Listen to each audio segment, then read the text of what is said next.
السلام عليكم ورحمة الله وبركاته. بسم الله الرحمن الرحيم. الحمد لله رب العالمين. الصلاة والسلام على أشرف الأنبياء والمرسلين نبينا محمد وعلى آله وأصحابه أجمعين ومن تبعهم بإحسان إلى يوم الدين.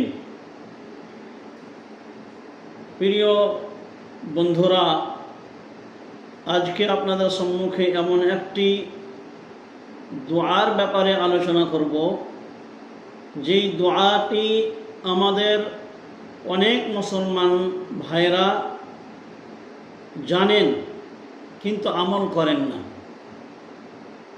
অনেকেই আছেন যারা আমল করার চেষ্টা করেন কিন্তু সেটা কিভাবে তার উপরে আমল করতে হবে সেটা জানেন না। অনেকে আছেন যে সেটা আমল করে কোনো সময় করে, কোনো সময় ছেড়ে দেয়, এবং এইভাবে সে ধারাবাহিকভাবে তার উপর আমল করতে পারে না।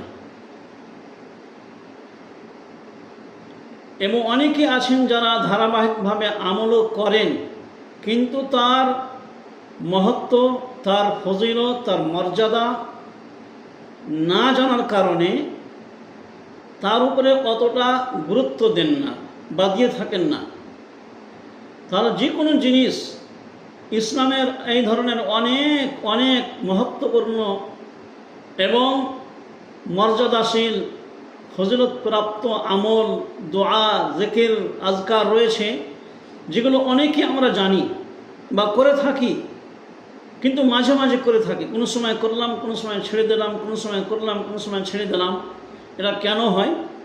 এটা এই জন্যই হয় যে আমরা আসলে তার ফজিলত বা মর্যাদাকে বুঝি না, বা তার ফজিলত বা মর্যাদা সম্পর্কে জ্ঞান রাখি না। ওই জন্য সেটার উপরে আমরা আমল করতে পারি না, বা গুরুত্ব সহকারে তার উপরে আমরা আমল করি না, ধারাবাহিকভাবে আমল করি না, সেটা ছুটে যায়। আজকে আসুন আমরা এমন একটা দোয়া, যে দোয়াটি একেবারে ছোট দোয়া, হতে পারে আপনারা মুখস্থ আছে, কিন্তু তার ফজিলতের ব্যাপারে আপনি জানেন না, তার গুরুত্বের ব্যাপারে আপনি জানেন না, তার মহত্বের ব্যাপারে আপনি জানেন না। তাহলে আসুন এই দোয়াটির আমরা গুরুত্ব, মহত্ব এবং তার ফজিলত, তার মর্যাদা কত, তার ফজিলত কত, তার দাম কত আমরা আজকে জানবো। এবং এই দোয়াটা আজকে থেকে আমরা যাদের মুখস্থ আছে তারা তো আমল করবই, কিন্তু যাদের মুখস্থ নাই তারা মুখস্থ করে আমল করার চেষ্টা আরম্ভ করে দেব।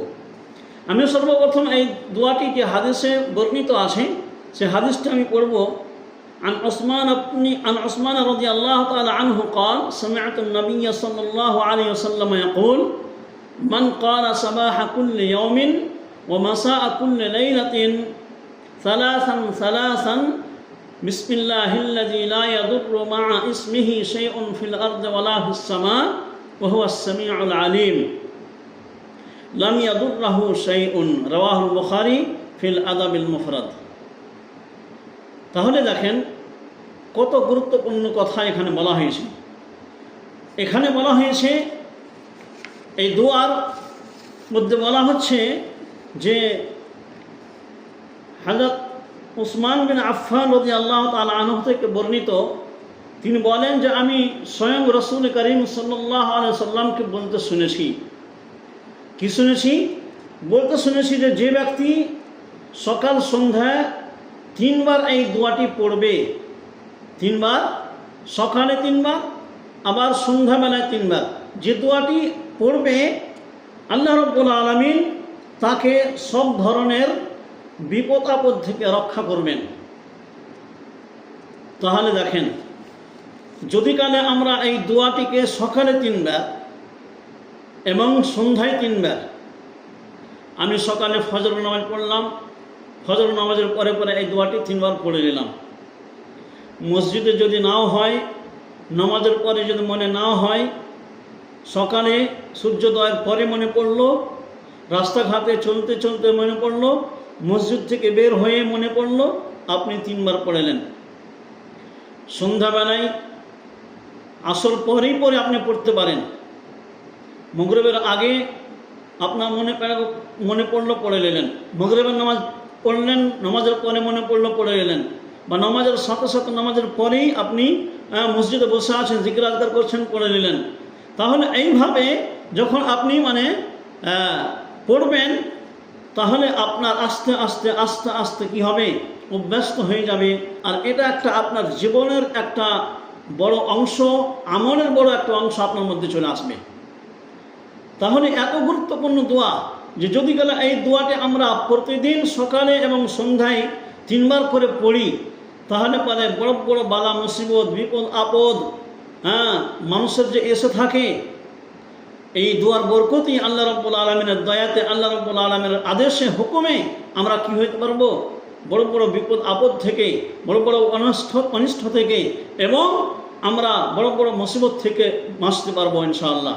তাহলে আসুন আমরা এই দোয়াটিকে আজকে থেকেই যাদের মুখস্থ নয় মুখস্থ করব, এবং শুধু মুখস্থ নয় বরং আমার পরিবারের সমস্ত মেম্বারকে এই দোয়াটির ব্যাপারে অবগত করব এবং এর উপর আমল করার আমরা নিজেই চেষ্টা করব এবং অপরকে আমল করার দিকে উৎসাহিত করব।